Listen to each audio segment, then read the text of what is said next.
Hello friends, good morning. एक आदमी था जो नाव चला के अपने पूरा परिवार का पालन पोषण करता था। हर कोई किसी किसी का जीविका होता है, कोई दूसरे के घर में काम करके करता है, कोई नाव चला कर करता है, कोई बिजनेस करके करता है। पर यह आदमी अपना परिवार को, पूरा परिवार को नाव चलाकर, मतलब एक किनारे से दूसरे किनारे से लोगों को पहुंचा कर नाव से वो अपने ज़िंदगी काटता था। बड़ी हंसी खुशी वो अपनी ज़िंदगी काटता था, अपनी फैमिली को बहुत अच्छे से वो संभालता था। ठीक है। बच्चे इसके बाहर पढ़ते थे, मतलब गांव में ये रहता था। इसके सारे बच्चे, जो दो बच्चे, एक लड़का और लड़की, वो बाहर पढ़ते थे, मतलब टाउन में पढ़ते थे। अच्छे स्कूल में एडमिशन करा दिया था उसने। पर एक दिन क्या हुआ, गर्मियों की छुट्टियां पड़ेगी, समर वेकेशन में इसके बच्चे गांव आने वाले थे।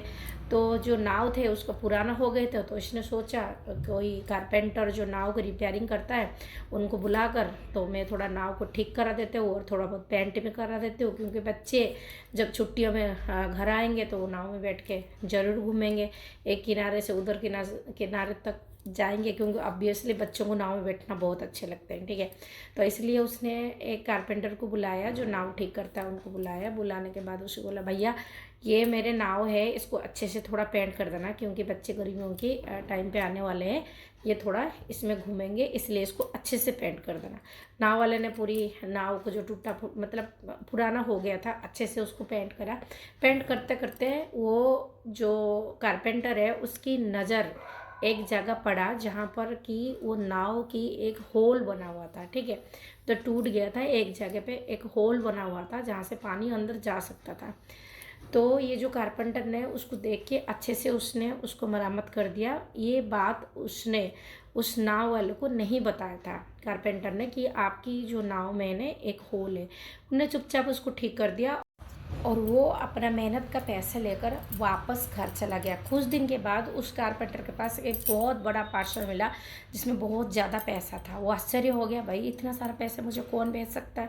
जब उसने पार्सल को ओपन किया तो वहाँ पर उसको एक चिट्ठी लिखे हुआ मिला, वो लेटर मिला। उसमें ये लिखा हुआ था कि आपका बहुत बहुत शुक्रिया, मुझे पता नहीं मैं आपका धन्यवाद कैसे करूं, तो ये मेरे तरफ से छोटा सा इनाम है, आप उसको कबूल कर लेना, आप उसको रख लेना। आपने मेरे बच्चों का ज़िंदगी बचाया, इसके लिए तो ये छोटा सा तोहफा है। बहुत ज़्यादा पैसा था उसमें।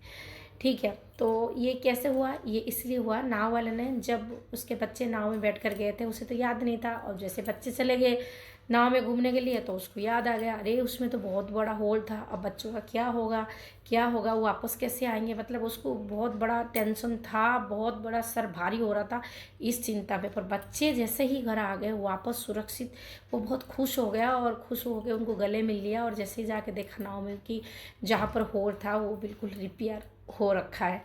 तो इस कहानी से आप लोगों को क्या शिक्षा मिलती है? ये शिक्षा मिलती है, जब भी आप किसी की मदद करते हो ना, तो दिखावट मत करा करो कि हाँ हमने उसे मदद किया है। कुछ लोग होते हैं ना, पैसे दे देंगे मदद करने के लिए, ढिंढेरा बजाएंगे कि मैंने उसको दान दिया हूँ, मैंने उसको मदद करी हो, किसी गरीब का मदद करूँ। नहीं, मदद तो मदद ही होता है।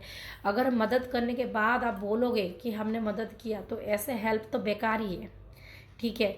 कुछ लोग होते हैं ना कि मदद करने के बाद उनसे भी कुछ, मतलब चाहते हैं कि मैंने तेरी मुसीबत में ये करा था, अब तू भी मुझे कर ले। तेरे लड़की की शादी में इतना दिया था कन्यादान, अब मेरी लड़की की शादी हो रही है, अभी तू मुझे दे दे। ये गलत बात होती है ना, ये अपनी अपनी नज़रिया होता है। सोचो, तुम्हारे मन हुआ, तुमने दान दिया, ज़रूरी है तुम्हारा शादी होगा जो वो तुम्हें ला कर देगा? ये गलत बात होते हैं।